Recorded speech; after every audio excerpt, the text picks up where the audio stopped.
We honor and respect the history, languages, and culture of the diverse Indigenous people who call this territory home. My name is Nicole Blanchette. I'm the Executive Director of La Ribambelle, French Early Year Centers and Programs in London and Sarnia. Je m'appelle Nicole Blanchette, je suis la directrice générale de La Ribambelle, Centre de la Petite Enfance à London et Sarnia. Let me start by welcoming everyone to La Ribambelle. In here at this school, which is l'École élémentaire La Pommeraye in London. It's a real pleasure to have you all with us. Je suis ravie de vous recevoir aujourd'hui à l'un de nos centres de la petite enfance La Ribambelle, situé à l'École élémentaire La Pommeraye à London, et je vous souhaite à tous et à toutes la bienvenue. I also wish to thank the Honourable Stephen Lecce, Minister of Education, the Honourable Rob Flack, Associate Minister of Housing and the MPP for Elgin Middlesex London, the Honourable Jenna Sudds, Minister of Families, Children and Social Development, Ariel Kayabaga, MP for London West.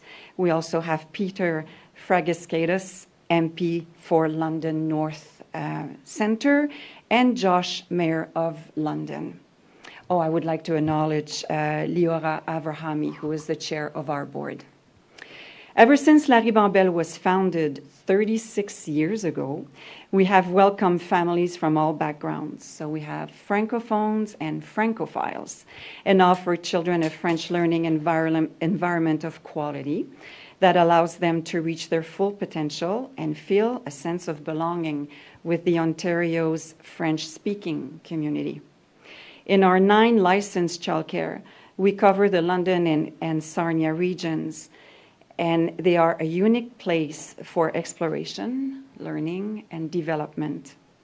Le centre dans lequel nous nous trouvons offre des services de garde d'apprentissage de la petite enfance de haute qualité aux familles de la communauté de London depuis 2018, et nous sommes incroyablement fiers du travail accompli.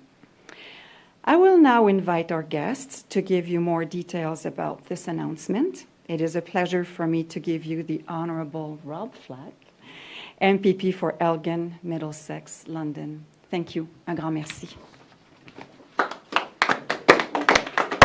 Well, thank you, Nicole. It's a great honor, obviously, to be here, and I would welcome everyone in the London portion of Elgin, Middlesex, London. This is the London portion of my riding, and very proud to be here. Obviously, at the podium here, we're with some distinguished guests. The Honourable Jenna Sudds, welcome to your new ministry.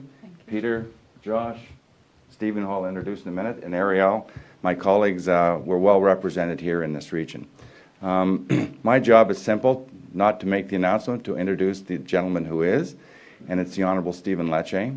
He's been a great friend and colleague since I got elected back a year and a bit ago, a mentor for sure. I would say he's the best communicator we have in our government, and I can tell you that Premier Ford relies on his experience and his judgment every day. I think you've been minister since 2019. It's been a long time, Rob. It's been a long time, Rob. But I will say this. He's a leader in caucus. He's a leader in cabinet. And from my past life in business, it's results that count. And he gets a mark of A, and the A stands for accountability and achievement. So it's my great pleasure to introduce the Honourable Stephen Lecce, Minister of Education for the Province of Ontario.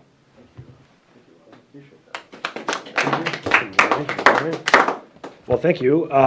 It's wonderful to be here. Bonjour tout le monde. Bonjour à tous. Je suis ravi d'être avec vous aujourd'hui. It's wonderful to be with my colleagues from the federal government, municipal government, and of course our MPP and the Associate Minister, Rob Flack.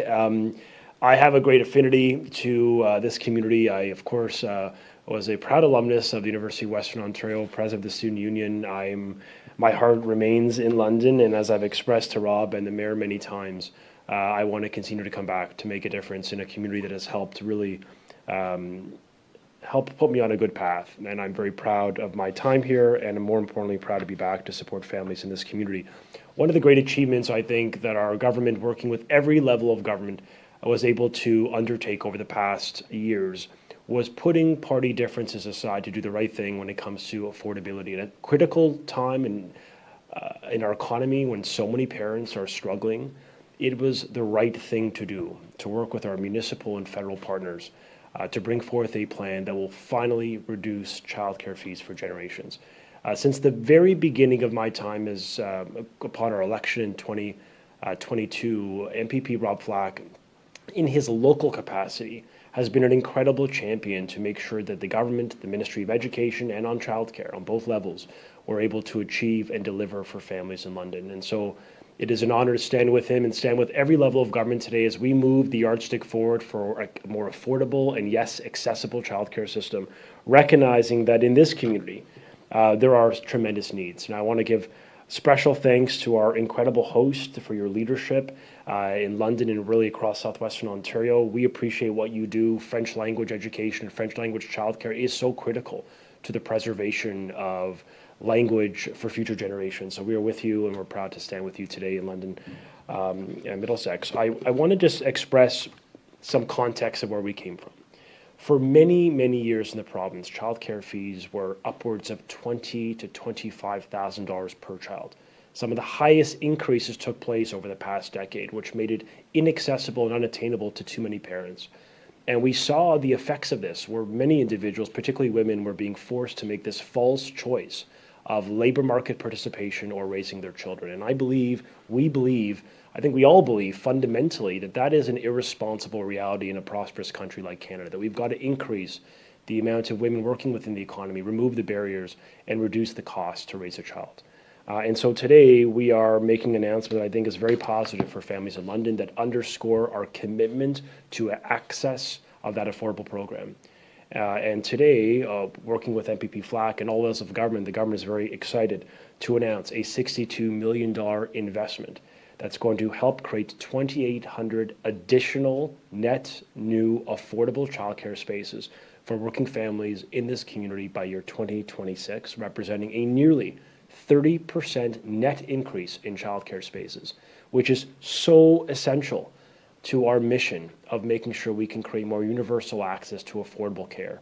So for families in this community that have been waiting so long for access, this is part of our solution, collaborating with every level of government to reduce the fees, increase access, and frankly, help families raise their kids at this difficult time. I also want to make a point to reflect upon the savings. For a child today in London, we're talking about a 50% reduction that has been achieved, which represents anywhere to $6,000 to $12,000 per child per year. That is monumental.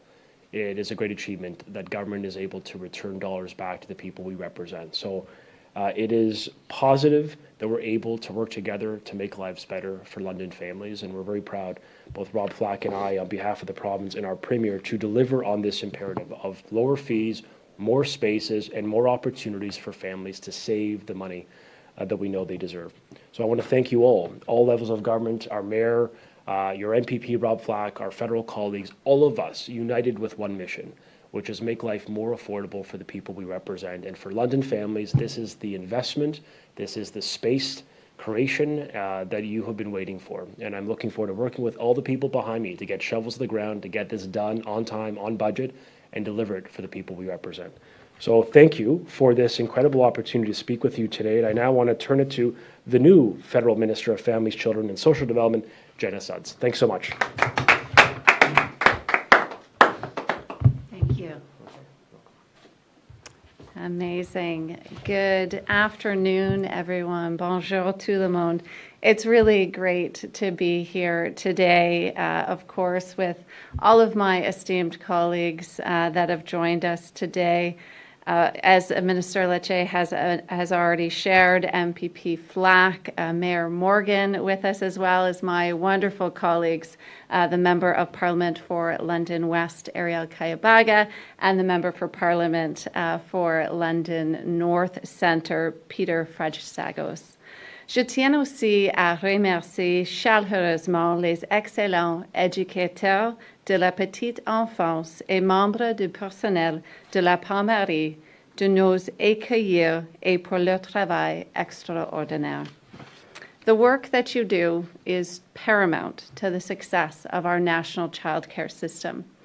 Parents rely on you to support our children, and your dedication, resilience, and commitment to our children does not go unnoticed. Nous avons travaillé dur au cours des dernières années pour contribuer à donner un meilleur départ possible dans la vie aux enfants de l'Ontario et rendre la vie plus abordable pour les familles, quel que soit l'endroit où elles vivent. Since December 2022, Ontario families have seen on average a 50% reduction in their childcare fees, resulting in an average of savings of about $8,500 a year per child. That is thousands of dollars that is going back into the pockets of parents across our province. We know raising children is expensive. As a mom of three, I can certainly attest to that. And at times when we know that families are struggling with the cost of living, they shouldn't be thinking about whether or not they can afford to send their children to daycare or not. Not only are parents already seeing a 50% reduction in fees now, we're also on track to ensure that families have access to licensed childcare for an average of $10 a day by March 2026. This is truly transformational for families. Childcare is important, but accessing childcare has been a struggle for too long for too many families. I've heard from many parents over the years, including myself, who signed up for wait lists before they even got pregnant. In a time of excitement and celebration, that's an incredible amount of stress on young parents. And that's why we decided, and working together with our partners, to create 250,000 new licensed childcare spaces across the country by March 2026. And Ontario is on track to create 86,000 new spaces by the end of 2026. Including the new spaces here in London, I'm thrilled to join Minister Lecce to help announce almost 2,900 new spaces that will be created in the next 3 years right here in London. They're going to make a real difference in this community. Les enfants méritent le meilleur départ possible dans la vie, quel que soit l'endroit où ils vivent. Et les parents devraient pouvoir fonder une famille et avoir aussi la possibilité de poursuivre leur carrière ou leurs études. C'est un point sur lequel nous sommes tous d'accord et nous continuerons à travailler ensemble pour atteindre ces objectifs dans tout l'Ontario et dans tout le Canada. As a federal government, we will continue to make real action to stand up for the middle class, to make life more affordable, and to build a strong economy that benefits all Canadians. Thank you so much for the time here with you today. It is now my pleasure to introduce my colleague, MP Ariel Kayabaga.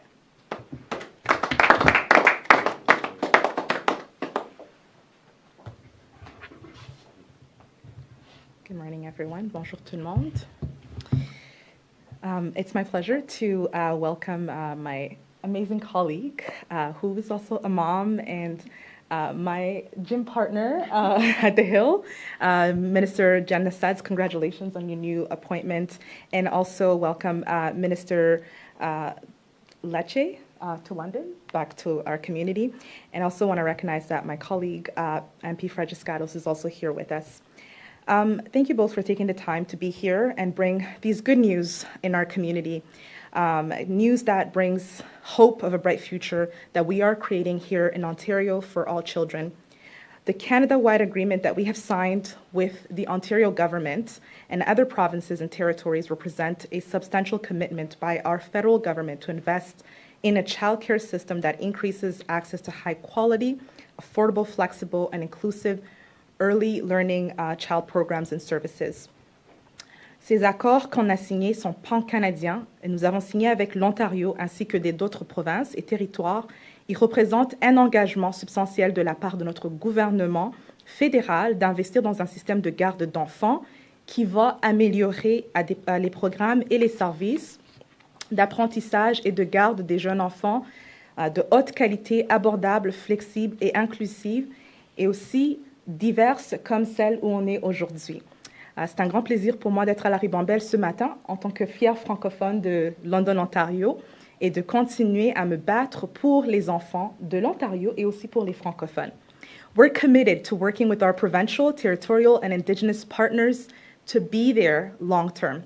I can happily say that the results of these great partnerships are already showing. As Minister Sudds mentioned, families in Ontario have seen an average of a 50% reduction in fees for licensed childcare. Our community is full of bright and passionate young women and families that will be able to access childcare that may not have been affordable to them.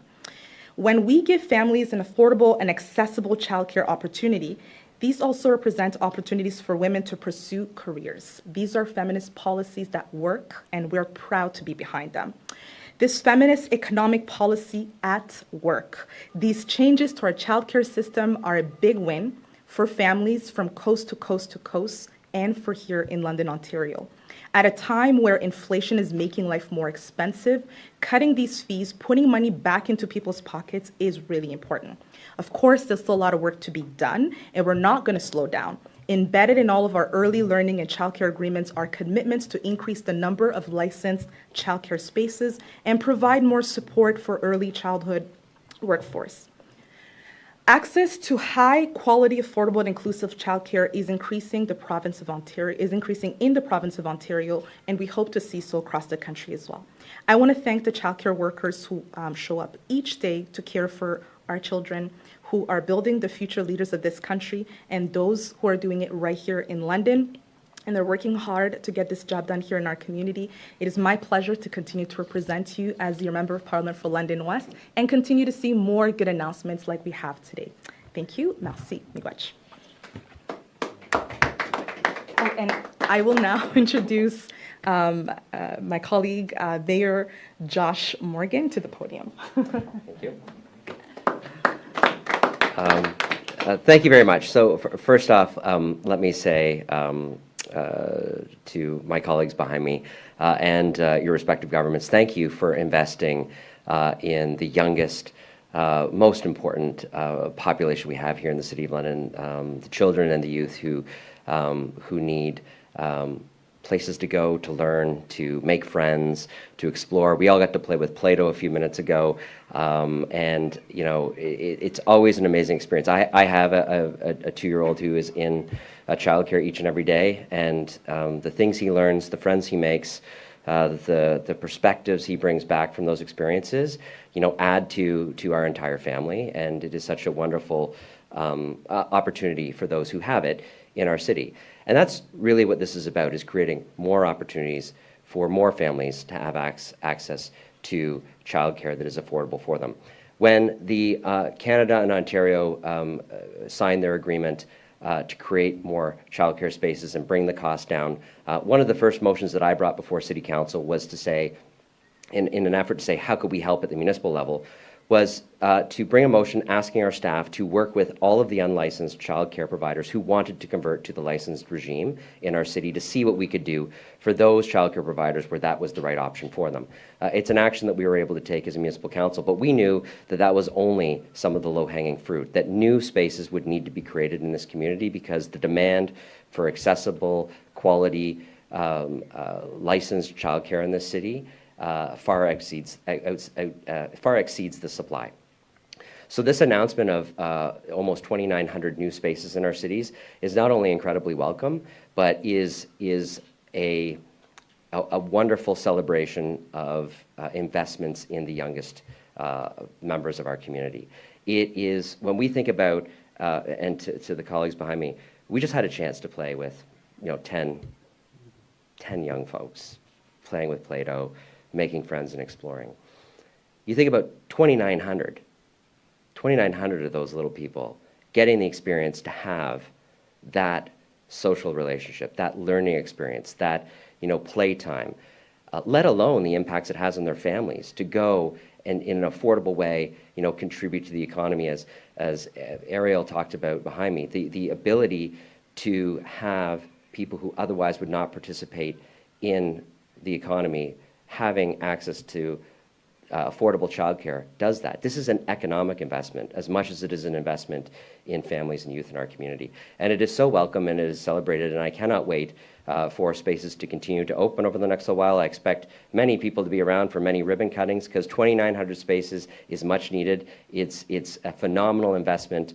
It is an example of the way that we partner. And I want to finish by saying to those who work in the industry, to those who each and every day, come to work and provide the care for children in these licensed quality spaces, and all of the new people who will do that with these new spaces, thank you so much from our community for everything you do to create this wonderful, phenomenal, life-changing experience for both the youth in our community as well as their families.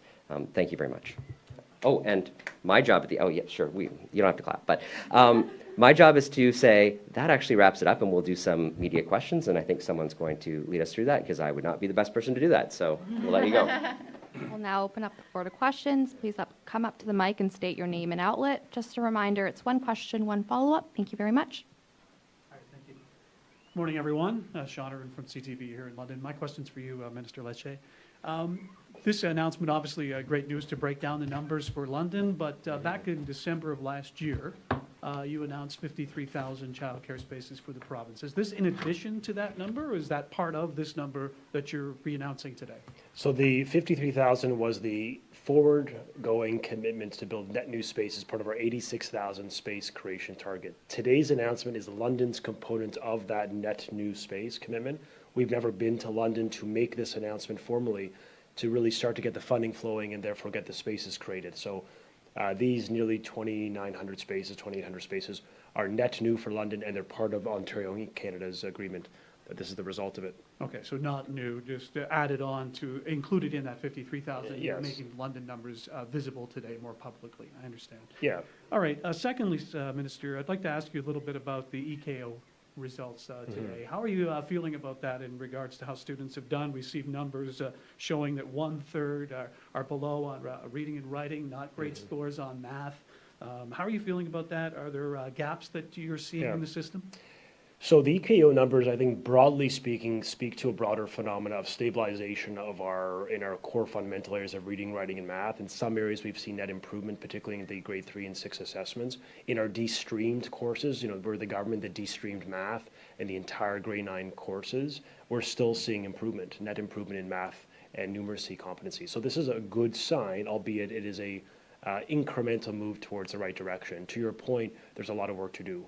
The government just unveiled a bill that both Rob Flack and I really championed in the legislature, Bill 98, the Better Schools and Student Outcomes Act. It is singularly designed on upping the standards within Ontario's publicly funded school system and refocusing school boards on back to basic emphasis. So yes, reading, writing, math, STEM disciplines, that is the future. It's where the puck is going when it comes to labor market needs. We think the school system needs to catch up and stay relevant.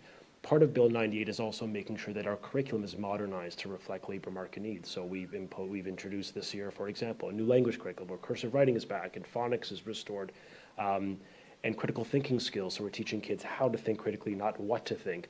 Those are skill sets that will really serve these young people in life, and it's an exciting time. In addition to the curriculum, we've added new supports, 2,000 more educators being hired with an emphasis on literacy and math. We now have accountability on school boards. So like in London and across Ontario, we are going to be holding them to account to elevate performance in those fundamental skills with new investments. I mean, keep in mind, in this community, like in every community in Ontario, we've added $680 million net new dollars to help support learning recovery. And I would just conclude with the most imperative thing we can do as a government to help keep these kids on track mentally, physically, emotionally, academically, is to keep them in school. And we emphasize the necessity for children to stay in school without disruption right to June, which is why we're trying to demonstrate forward progress with our labor partners to get deals done that provide the stability that families in London deserve. All right, thank you for now. Okay. Hey, Craig. Hi, Hello, Minister. I want to ask you about the ongoing ETFO strike vote, which wraps up on Tuesday. Right. Anything further from the government side about perhaps being closer to a deal there? And what are your thoughts on the strike vote process as it comes to a close within less than a week?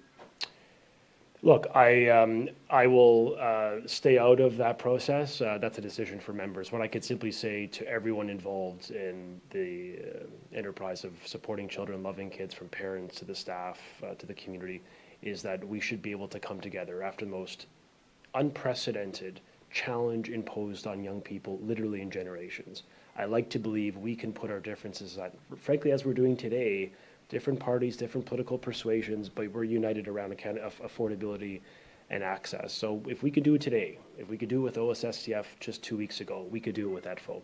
It takes all the parties to come together united around that principle. So we're hoping that they will see the light, if you will, as OSSTF just did. They just ratified a deal with nearly 80% endorsing it, a pretty significant endorsement of the program we've unveiled, which is to continue negotiating in good faith. Should we not be able to reach a resolution on every single item, it goes to interest arbitration, effective the 27th of October. Fair deal, fair proposal. The interest arbitration individual who adjudicates is decided by all parties. Like, this could not be a more equitable outcome to render a resolution that keeps kids in class. So our mission for Rob Flack and I here in London is very simple. It's stability for children, to fight for your child's right to be in school. We will do everything possible to demonstrate and make the case to the union that these kids have to be in school. So we're asking everyone to come together, put these kids first, get this done. Because I think after 14 plus months of negotiating, I think we're all at the point now where we just want to provide parents the stability that I really think they look forward to. And given the prior question on EQAO, if we want to lift standards and improve outcomes and help improve the success rates in graduation, well, then we need stability in schools. It's consequential to their mental and physical health and obviously their academic success.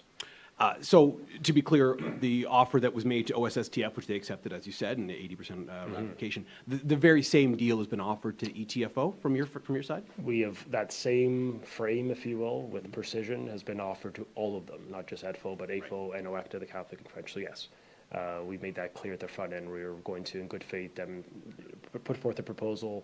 OSSTF entertained it, then accepted it, then their membership endorsed it. And so we think if it works for the Ontario public English high school teachers, then Craig, it begs the question, why wouldn't it work for Ontario's public English elementary teachers? And that's a question only they could answer. Thank you. Thank you all. That concludes our press conference for today. Thank you, everyone, for coming. Thank you. Okay, thank you.